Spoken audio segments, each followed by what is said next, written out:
When I was little, my mom and I, we used to read this book that started out, Once Upon a Time.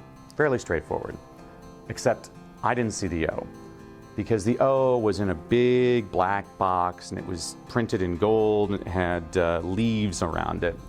And so Mom would ask me to start reading to her and I would say, Once Upon a Time.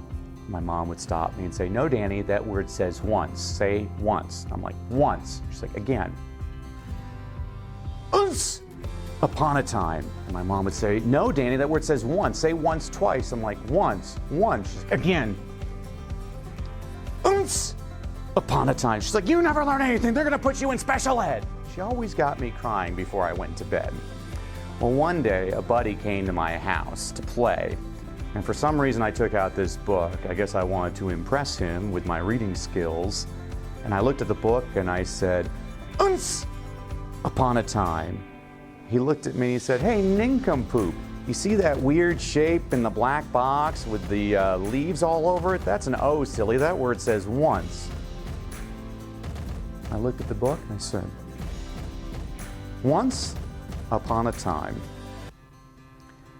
I'll tell you why I always share that story with educators. Sometimes we try 38 strategies with a student and we're ignoring one of the single greatest resources at our disposal. Other kids. Kids and adults think differently. I've known this ever since I was a kid. When I was in kindergarten, Sister Rosanna asked us one day if we all wanted to go to heaven. And all of us raised our hands except for Hector. And she looked at Hector and said, you don't want to go to heaven, Hector?